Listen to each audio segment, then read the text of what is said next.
म्हणाला कळालं काय खरं इमानानं बोललास म्हणाला तुझंच पैसे आहेत माझं कुठलं आले म्हटलं काय मग त्यावेळेला मग भंडऱ्याची पुढी दिला जा म्हणाला तुझं कल्याण होते जा म्हणाला तुला काय देत नाही तुझ्या पोराबाळासने देतो जा म्हणाला कळलं काय तेवढा शब्द मामाचा आणि माझा शब्द झाला धर्म करताना कर्म करते पाप करताना पुण्य करते नीतीसारखं फळ नाही म्हणायचं काय बोलायचं आता काय बोलायची ताकद नाही आता बोलायला बोलायचं माप बोलायसारखं होतं पण आता बोलण्याची ताकद राहिली नाही माझ्यावर बोलायच्या अर्थाला मी बोललो भरपूर बोललोय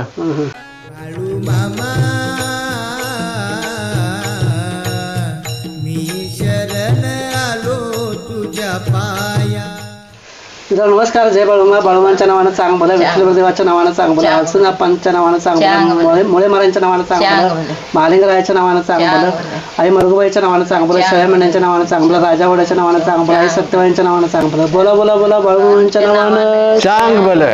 मित्रांनो मी आता आलोय माणगाव तालुका हातकणंगले येथे आणि इथं रघुनाथ जोग मामा यांना 2 महिन्याची पेन्शन म्हणजे गेल्या महिन्यात मला येता आलं नव्हतं कारण आमचे काका वारले होते त्यामुळं पेन्शनसाठी इथं येता आलं नव्हतं ज्यावेळी वैद्यकीय तपासणी झाली त्यावेळीसुद्धा काही 4-5 वैद्यकीय तपासणी करायचं झालं होतं त्यामुळं रघुनाथ जोग मामांना पेन्शन काय गेल्या महिन्याच्या देता आली नाही कारण वैद्यकीय तपासणी आम्ही 7 वाजेपर्यंत केली डॉक्टर साहेब आणि मी आणि 7 वाजता डॉक्टर साहेब गेले आणि पुढचे 6 जण राहिले म्हणजे रघुनाथ जोग मामांच्याकडे जायचं राहिलं आहे अजून अकोला जायचं राहिलं आहे हुन्नरगेला जायचं राहिलं आहे बऱ्याच ठिकाणी अजून म्हणजे 5 ते 6 ठिकाणं अजून जायचे राहिले ते आम्ही नंतर पुढच्या रविवारी वगैरे करणार आहोत पण आज मी गेल्या महिन्याची पेन्शन आज अमावस्या आहे मित्रांनो आणि गेल्या महिन्याची पेन्शन आणि ह्या महिन्याची पेन्शन द्यायला रघुनाथ जोग मामांच्याकडे माणगाव येथील घरी आलो आहे त्यांना आपण ही पेन्शन गेल्या महिन्याची आणि या महिन्याची 2001 रुपये 2002 रुपये आपण सुपूर्द करूया बोला बोला बोला बाळूमामांच्या नावानं चांग बोला विठ्ठलदेवाच्या नावानं चांग बोला हरसनाप्पांच्या नावानं चांग बोला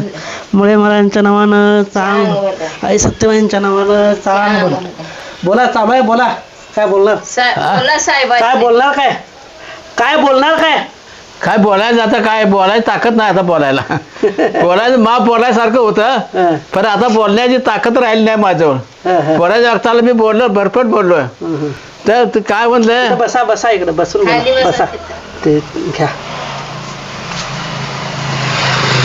बसा इकडं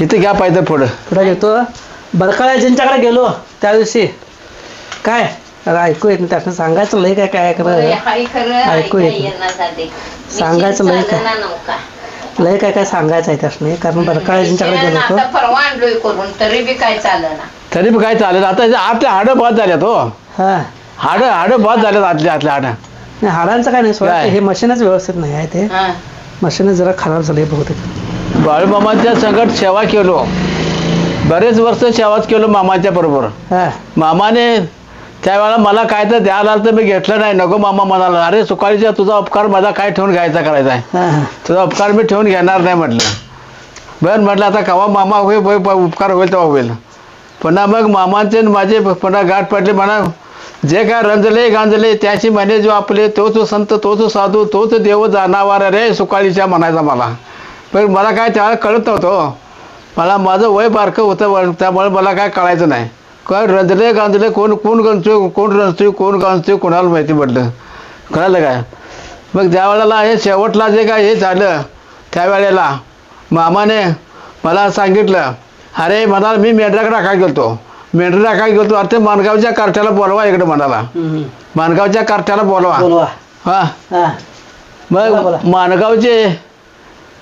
माणगावचे जवळजवळ 10-12 लोक होते मग तो इजारवाला बी अनेक होता मग ते मामाला तिथनं सांगितलं ह्यो का ह्यो हा तो इजारवाला त्याला इकडे लावून द्या म्हणाला काय म्हणाला काय करायला तो काय नाही मामा म्हटला मी मेंढराकडे मी 4 दिवस राहावा म्हणाले अरे सुकाळीच्या तुझ्याकडे माप काम आहे माझं म्हणाला तिथं राहून तुला काय जमायचं नाही म्हणाला माझं काम आहे जा तिकडं म्हणाला त्यानंतर मी आल्यानंतर आता मामाचं काय काम आहे कोणाला माहिती मामाचं काय काम आहे कोणाला माहिती तिथं आल्यानंतर मला निवडणुकीला उभा केलं मी निवडून आलो ग्रामपंचायतीला निवडून आल्यानंतर मला त्यांनी समाजाने अंगावर माझ्या काम टाकले काय तू बाळूमामाचं मंदिर बांधलं पाहिजे बरं काय हरकत नाही म्हणाल काय हरकत काय मामा मला म्हटलं आहे माझं काम आहे म्हटलं आहे त्याचंच काम हेच काम आहे म्हटलं मग आम्ही ते विडा उचलला दोघा चौघाने आणि गावात मग पैसे किती अवघं 750 रुपये जमलं.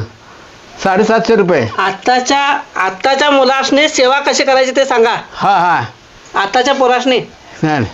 मग आता जवळजवळ त्यावेळेला मंडप बांधाल तर त्यावेळेला पैसे मागाल तर मामाने 1000 रुपये दिलता. मग मामा आमचे लोक म्हणाले मामा 1000 रुपये काय जा रे रांडेच्या म्हणाला 5 कोटी रुपये येणार आहे तुला. मग ते आता 5 कोटी रुपये आले. ते मंदिर बांधायला आता बघून बघितलं चांगलं बांधलंय. चांगलं बांधलं. मी आज गेलतो बघायला. आज आंबोश आहे म्हटलं जाऊन पाया पडून यायचं दर्शन घेऊन. जाऊन आलो दर्शन घेऊन पाया पडून आलो बघून आलो. सगळे लोक होते बरेच लोक होते. कसं काय आला पाय लागला तुझा आणि म्हणाला माफ केलाय तूच केलाय हे म्हणाला. मी काय करते म्हटलं देव करणार आहे म्हटलं. काय ज्या झाला सुरुवातीला आला मामा त्यावेळेला पाया पडताना मी मामा संकट होतो जवळ होतोच.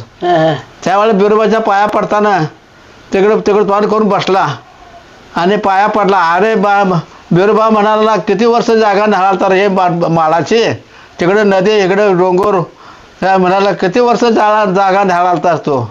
मग त्यांचं बोलणं तेवढं ऐकलं मला जरा जागा देतील काय म्हटला. एवढे शब्द मी ऐकला.